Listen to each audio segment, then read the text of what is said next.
안녕하세요. 미 연준이 3월달에 금리 인하하는 걸 일축했습니다. 들떠있던 한국의 금융시장에 제동이 걸렸다고 얘기하는데 사실상 미국은 기준금리를 가파르게 빨리 내릴 생각이 없습니다. 이제 다른 나라들이 많이 이제 몰락하고 많이 무너지고 망가지고 이제 못갈 차면 그제서야 슬그머니 내릴 겁니다. 그렇게 되면 결국 어떻게 되겠습니까? 미국 아닌 나머지 나라들은 전부 다 몰락으로 나락으로 떨어진다라고 보면 거의 맞습니다. 그리고 우리가 잊지 말아야 될 것, 미국이 기준금리를 인하하면 그게 좋은 신호라고 봐야 됩니까? 아니면 안 좋은 신호라고 봐야 됩니까? 더 이상 버틸 체력이 없어서 못 버티겠다라고 하는 상황까지 이르렀을 때 미국이 기준금리를 내린다라는 겁니다. 미국이 기준금리를 내린다라고 하고 나면 이제 미국부터 이제 경제가 초토화되는 거죠. 그동안 참고 견디고 버텼던 것들이 이제 못갈 차서 못 버텨서 무너지는 겁니다. 그러고 나면 정말 이제 심각해진다라고 보면 맞습니다. 정말 답이 없을 겁니다. 이게 어떻게 된 건가? 어떻게 하려고 그러는 걸까? 이런 생각 저런 생각 여러 가지 고민들을 아마 계속하게 될 겁니다. 앞으로 우리가 맞게 될 사항들은 많이 우려스럽고 많이 충격적일 겁니다. 절대로 괜찮은 상황이 아니라는 겁니다. 근데 한국의 언론들은 다 얘기합니다. 미국이 기준금리를 내리기만 하면 한국도 빨리 내려서 연끌족들이 비수족들이 금리 부담을 들고 금세 이제 좀 나아지는 상황으로 되돌아갈 거라고. 집값도 다시 올라가고 주식시장도 다시 괜찮아지고 코인시장도 다시 좋아지고 이래저래 점점 상황이 나아질 거라고 이제 얘기합니다. 근데 현실은요. 그렇게 되겠습니까? 그럴 수 있겠습니까? 과연 그럴 수 있을까? 그러지 못한다라는 겁니다. 정말로 충격적인 상황들이 아마 계속 닥칠 겁니다. 누가 뭐라고 해도 정말로 우려스러운 상황, 정말로 끔찍한 이제 쓰나미가 몰려온다라고 보면 맞겠습니다. 함부로 쉽게 뭔가를 이룰 수 있다라는 기대는 안 하는 게 좋겠습니다. 그런 기대를 가지면 계속 환상을 이제 갖는데 그럴 수 없습니다.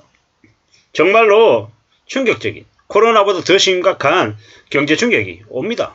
지금요 뉴스에서 뭐가 나오냐? 도요타 쇼크라고 하는 이제 얘기도 나옵니다. 도요타 조작 파문인데요. 이래저래 이제 품질 인정 부정 문제 때문에 일본도 지금 휘청거리고 있습니다. 이런 상황인데 한국이 괜찮다고요? 절대로 괜찮다고 생각하면 안 됩니다. 일본은 그나마 경제적으로 한국보다 훨씬 더 안정되어 있는 나라입니다. 절대로 우리가 일본과 비교할 만큼의 경제 체력이 괜찮다라고 얘기할 수 없습니다. 그런데 지금 한국은요. 미국보다 기준금리가 무려 2%가 낮은 상태입니다. 어쩌려고 이러는 걸까요? 어떻게 하려고? 이게 과연 괜찮을까요? 괜찮을 수 있는 걸까요? 택도 없는 소리 하면 안 됩니다. 정말로 답이 없다라는 겁니다. 이게 뭔가 싶을 정도로 정신 바짝 차리고 조심하고 또 조심하면서 지내야 됩니다. 안 그러면 이제 대거 이제 몰락하고 무너진다라고 봐야 됩니다. 어쩌려고 이러는 걸까? 정말로 지금 한국의 이제 언론 뉴스들은 정말 사기꾼들입니다. 사기꾼들. 쓰레기 같은 짓거리들을 막 하고 있습니다.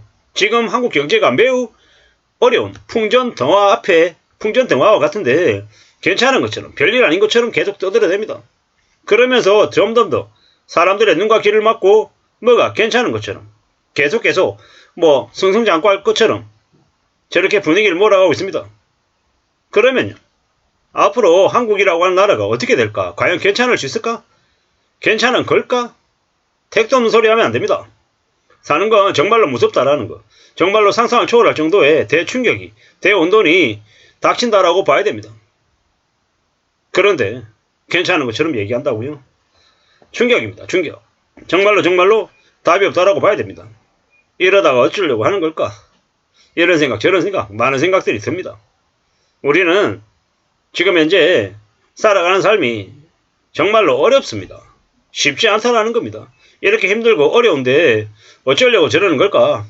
이런 걱정들이 자꾸 들죠. 미국이 기준금리를 인하하는 건 빨라야 하반기일 겁니다. 하반기.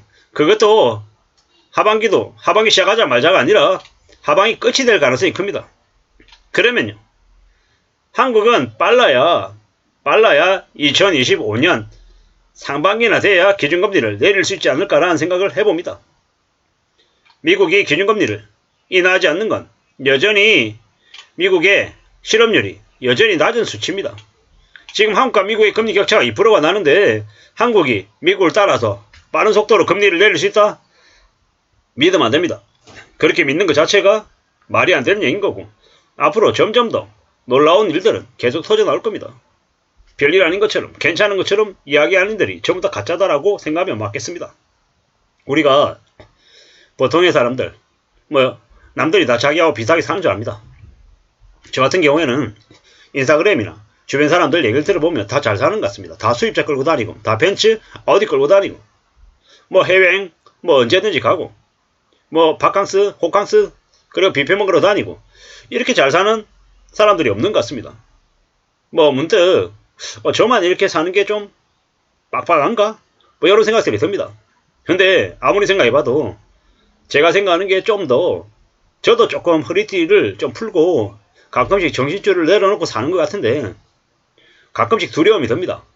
얼마나 충격이 클까? 얼마나 많은 사람들이 궁지에 내몰리고 벼랑끝으로 끌려갈까? 이런 생각들이 든다라는 겁니다. 사는 게 참 무섭고 참 암담한데 괜찮은 것처럼 이야기하는 가짜들이 너무도 많습니다. 속으면 안 됩니다. 넘어가서는 안 됩니다. 정말로 숨죽이고 살아야 될 것 같고요. 마음을 좀 더 강하게 먹어야 될 것 같습니다. 그래야 괜찮아질 것 같습니다. 그러지 않으면 답이 없다라는 겁니다. 차근차근 착실히 살아가야 되겠습니다. 그래야 괜찮아질 수 있을 것 같습니다. 정말로 조심 또 조심하면서 지내야 됩니다. 그러지 않으면 정말로 어려워질 것 같습니다. 누가 뭐라고 해도 우리가 살아가는 이 험난한 현실을 잘 견디고 잘 극복하고 차근차근 챙겨나가야 됩니다. 그래야 삶을 유지할 수 있고 지킬 수 있습니다. 가족의 삶을 지킨다라는 게 별거 아닌 것 같지만 엄청나게 대단한 일입니다. 지금 많은 사람들이 금리가 빨리 내려가고 다시 또 부동산 거품이 커지고 다들 이제 빚으로 엉청망청 돼가지고 이제 빚이 정리돼야 되는 시기인데 여전히 빚을 계속 낼 수 있는 것처럼 얘기합니다. 속으면 안 됩니다. 지금 정부가 나서서 신혼부부 특례 어쩌고 하면서 1%대 금리 대출을 해준답니다. 그거 대출 받으면 지옥으로 가는 겁니다. 받으면 안 됩니다. 새 아파트 좋은 곳에 가서 살고 싶은 마음은 누구나 다 있죠. 더 그럴싸하게 더 좋은 곳에서 살고 싶죠. 그걸 싫어하는 사람이 누가 있습니까? 그런데 잊지 말아야 될 거는 현실을 직시하면서 가야 된다는 거죠. 불편한 현실을 그저 별거 아닌 것처럼 견디면서 쭉 간다. 이러면 안 됩니다. 그러면 언제든지 그냥 무너진다라고 보면 맞습니다. 참 무서운 일들이 계속 벌어지고 있는데 쉽지 않다라는 걸 인정하면서 지내야 되겠습니다.